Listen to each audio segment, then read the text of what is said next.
한때 에어프랑스 등 유수의 회사들을 제치고 전 세계 1위의 항공사에 올라서 일본인의 자존심이라고 불렸던 일본 항공이 있습니다.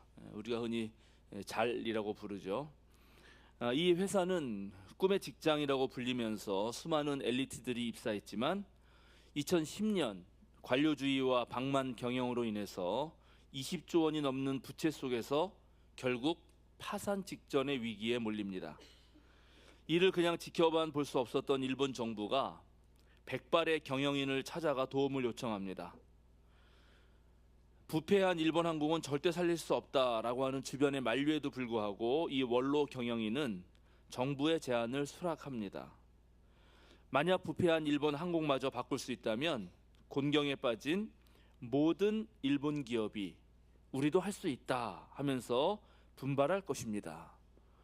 이렇게 취임 인사를 한 그는 취임 후 단 8개월 만에 파산 직전에 있던 회사를 흑자로 돌려 세웠고 불과 2년 8개월 만에 약 9조 원의 규모로 회사를 흑자로 돌려 세웠고 또 다시 주식시장에 재상장시키는 기적을 일궈냅니다.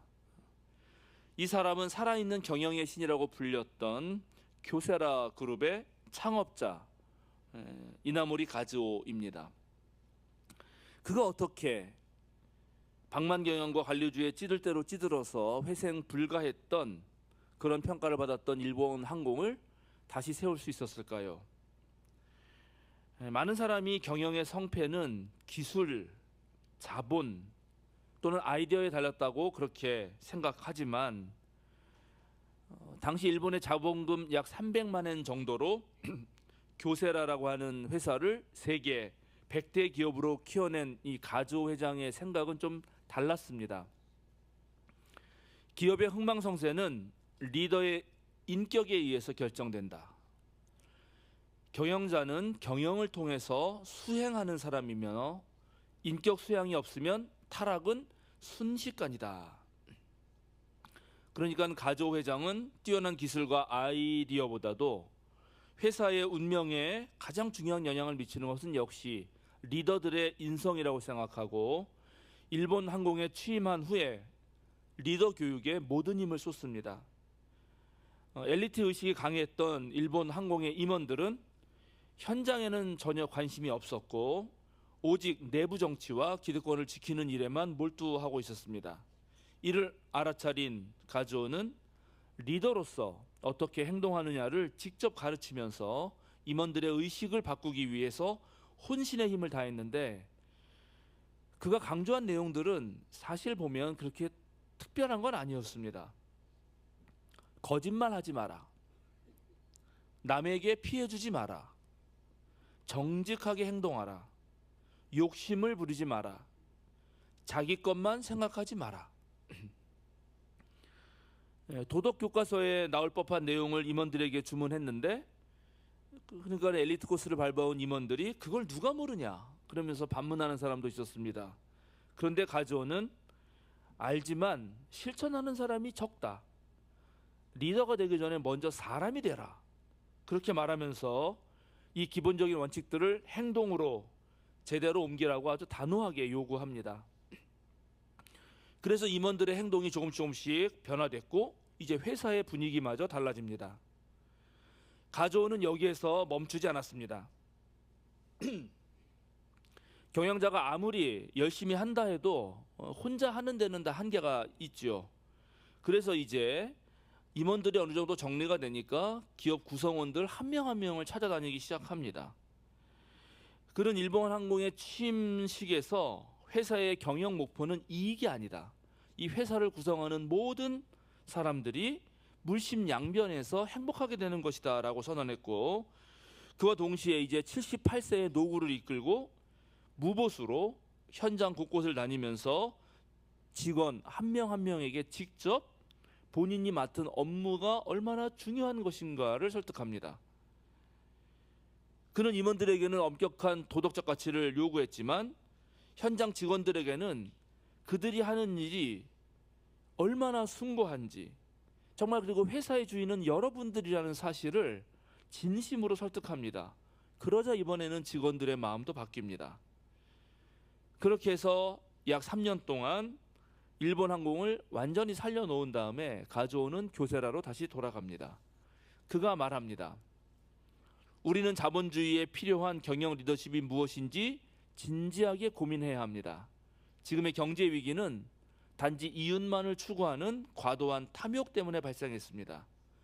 리더의 행위, 태도, 자세는 그것이 선이든 악이든 본인 한 사람에게 머물지 않고 조직 전체에 들풀처럼 퍼져갑니다. 일이란 나 자신을 완성해 나갈 수 있는 가장 강력한 수련의 도구이다. 그 일을 통해서 꾸준히 반복적으로 더 높은 단계로 나를 수련해 나가야 한다.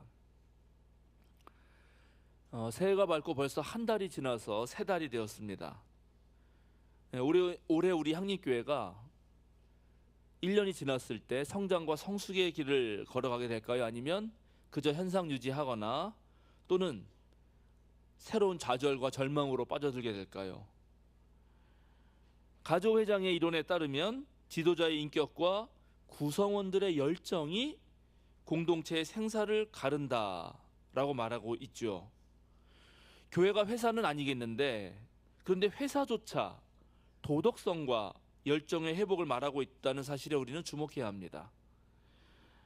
원래 역사는 두 걸음 나아가기 위해서 때때로 한 걸음 퇴보하기도 하고 실제로 우리나라의 역사도 그런 세월들을 지나왔습니다만 그러나 거시적인 안목에서 볼 때 분명 한국 사회는 조금씩 더 상식적이고 합리적이며 도덕적인 사회로 변하고 있음에 틀림없습니다.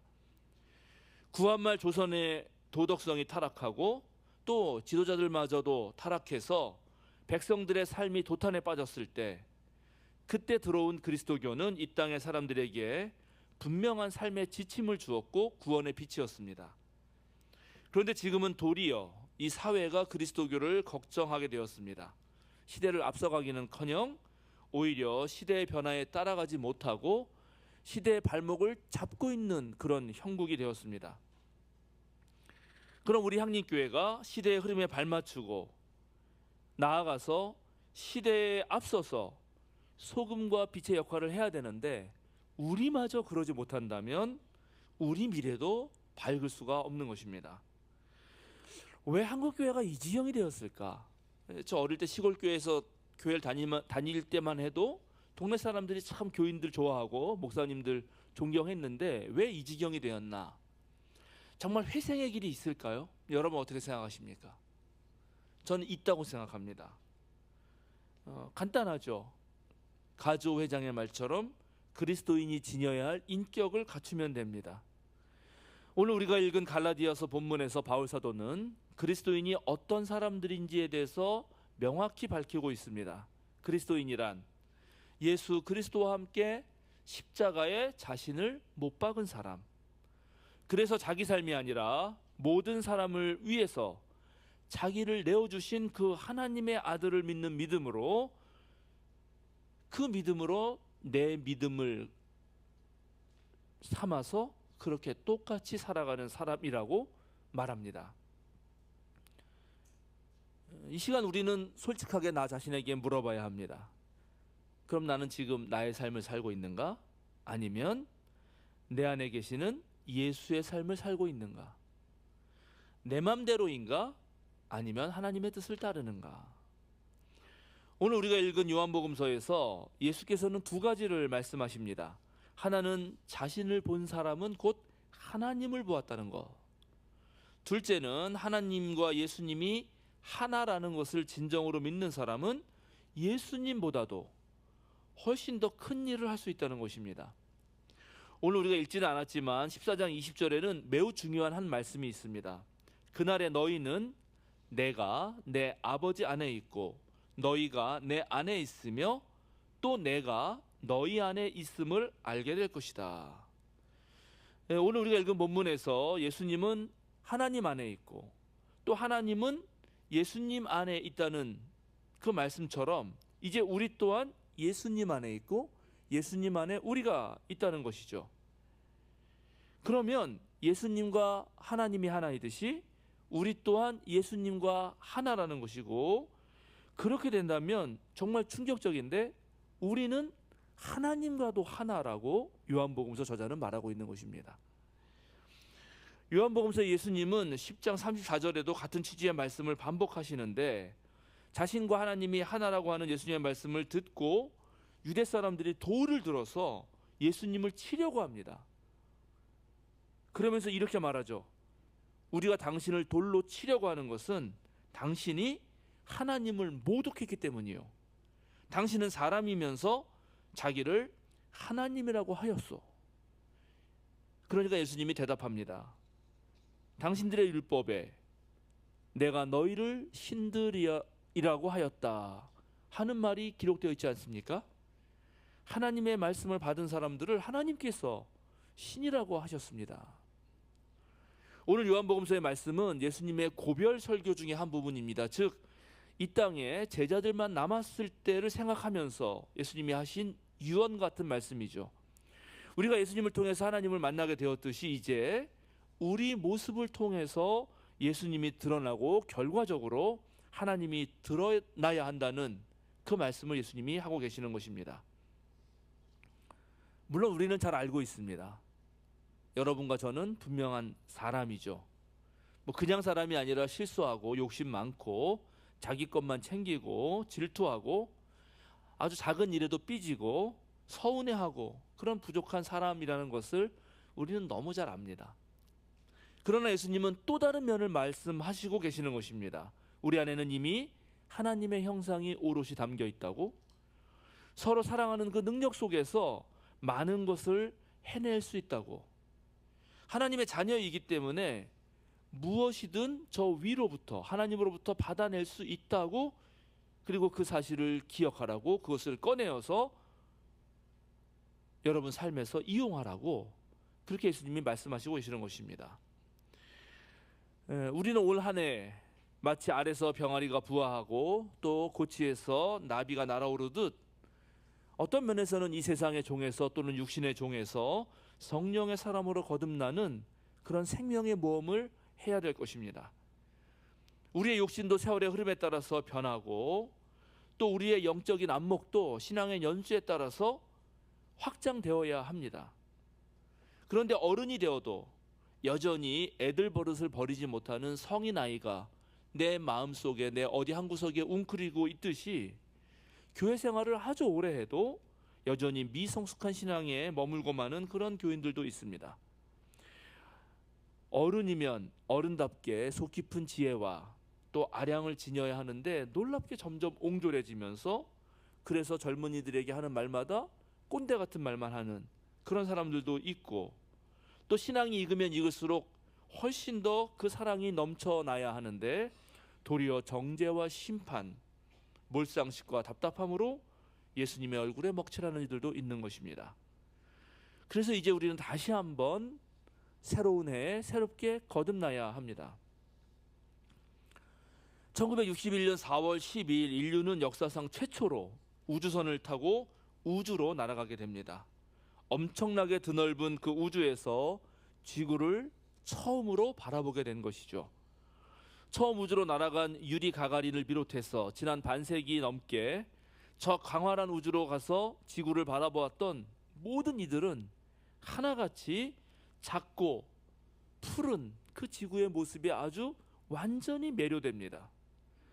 그런데 이상하게도 우주를 다녀온 이 비행사들이 전부 하나의 공통점을 갖게 됩니다.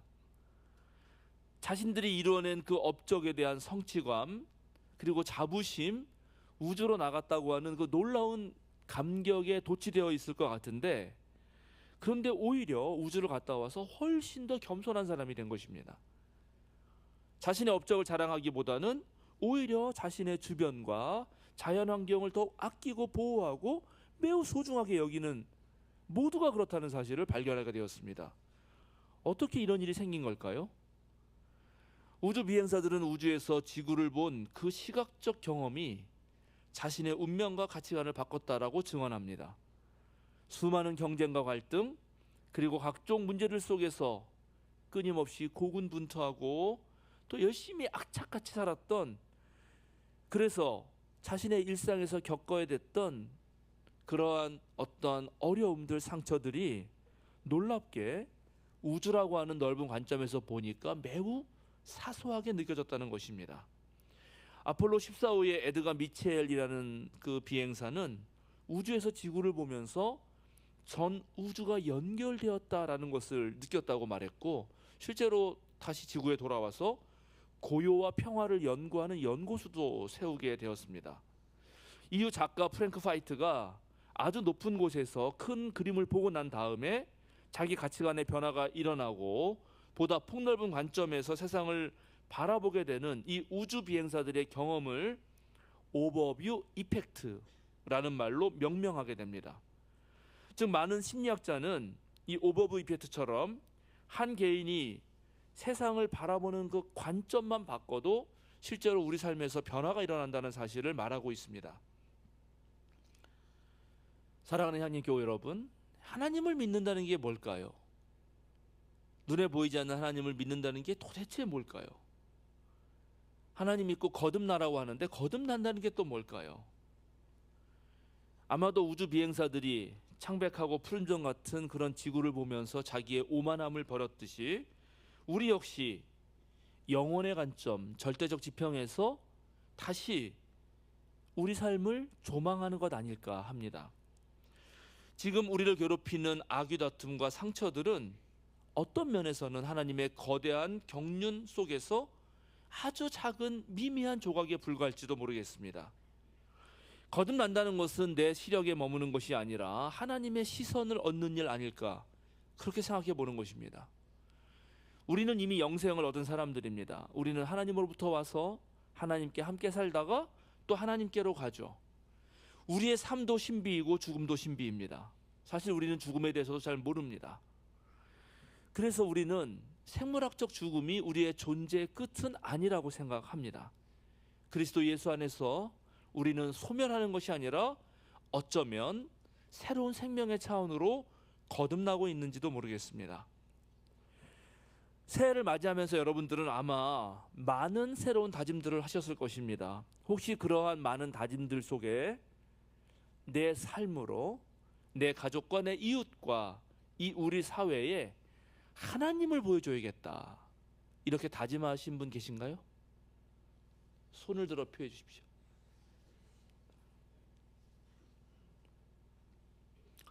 농구의 황제라고 불렸던 마이클 조던은 이런 말을 한 적이 있습니다. 위대한 일들을 이루기 전에 스스로에게 위대한 일들을 기대해야 한다. 하나님은 언제나 우리를 통해서 더 위대한 일들을 하시길 원합니다. 하나님께서 올해 여러분들을 통해서 또 우리 향림교회를 통해서 이루실 일들이 무엇이 있을지 우리는 오늘 다시 기대를 가지고 다시 꿈을 꾸고 다시 새롭게 다짐을 한번 해보시기 바랍니다. 우리가 좀 더 큰 기대를 가지고 있다면 아마 다른 것이 보일 것입니다. 찰리 채플린이 말한 대로 우리 인생은 가까이서 보면 비극일지 모르지만 아주 멀리서 보면 즐거움일 수 있습니다. 우리의 2025년도 그러했지만 저는 2026년도 좀 기대가 됩니다. 작은 예수들이 모인 이 향린의 공간에서 과연 어떤 일들이 펼쳐질지, 하나님께서 우리를 사용하셔서 과연 무엇을 하실지 정말 기대가 됩니다. 물론 하나님의 그 큰 계획을 이루려면 몇백 년이 걸릴지도 모르죠. 그러나 명심하시기 바랍니다. 우리는 영원을 사는 사람들입니다. 예수 그리스도의 복음이 이 땅에 들리기까지 무려 2000년이 걸렸습니다. 하나님께서는 하루가 1000년 같고 1000년이 또 하루 같은 것이기도 합니다. 그리고 우리는 하나님의 관점으로 하루 24시간을, 아니 매 순간을 영원처럼 사는 사람들이죠. 여러분 다 잘 아시겠지만 사자성어 중에 괄목상대라는 말이 있습니다. 눈을 비비고 서로를 본다라는 뜻이죠. 중국 삼국시대에 오나라의 왕 손권이 자기의 장수였던 여몽이 아주 무예 능력은 출중한데 그러나 너무 학문을 소홀히 하는 것을 보고 나무랐습니다. 그로부터 여몽은 아주 학문을 열심히 닦죠. 후에 노숙이 찾아가서 여몽을 만났는데 그의 식견이 완전히 달라지자 여몽이 이렇게 말하죠. 선비가 사흘을 떨어져 있다가 다시 볼 때는 눈을 비비고 대하여야 합니다. 이 일화에서 괄목상대라는 말이 나온 것입니다. 사흘만 지나도 눈을 비비고 다시 볼 만한 그런 사람의 노력이 얼마나 멋지고 위대합니까? 그런데 하물며 하나님의 영을 모시면서 또 하나님의 형상임을 기억하고 있는 우리 그리스도인은 뭐라고 말할 수 있을까요? 2026년 우리 향린 식구들이 서로를 대할 때마다 정말 상대의 얼굴에서, 우리 믿음의 형제 자매들의 얼굴에서 하나님의 형상을 보면서 눈을 비비고 다시 그렇게 서로를 환대하는 일들이, 서로에게서 진정으로 하나님의 형상을 보는 일들이, 하나님이 여러분을 통해서 훨씬 더 놀라운 일을 하실 거라고 고백하는 일들이 일어나기를 기대합니다. 예수님은 오늘 말씀하십니다. 내가 너희에게 하는 말은 내 마음대로 하는 것이 아니다. 내가 아버지 안에 있고 아버지께서 내 안에 계시다는 것을 믿어라. 믿지 못하겠거든 내가 하는 그 일들을 보아서라도 믿어라. 내가 진정으로 너희에게 말한다. 나를 믿는 사람은 내가 하는 일도 그도 할 것이요 그보다 더 큰 일도 할 것이다.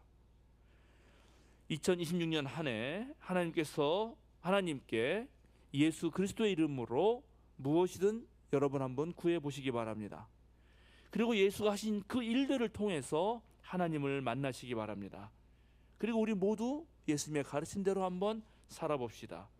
그리하여 우리의 인격이, 그리고 우리의 삶이 바로 저 세상 사람들이 하나님을 만나게 하는, 하나님을 보게 하는 그런 창이 되게 합시다. 예수님이 하나님의 얼굴이셨듯이 우리가 또한 예수님의 얼굴이 되어야 할 것입니다. 그러다가 힘에 부친다면 그때 예수의 이름으로 하나님께 구해 봅시다. 예수님이 우리에게 이렇게 약속하셨기 때문입니다. 너희가 무엇이든지 내 이름으로 구하면 내가 다 이루어 주겠다. 함께 침묵으로 기도하겠습니다.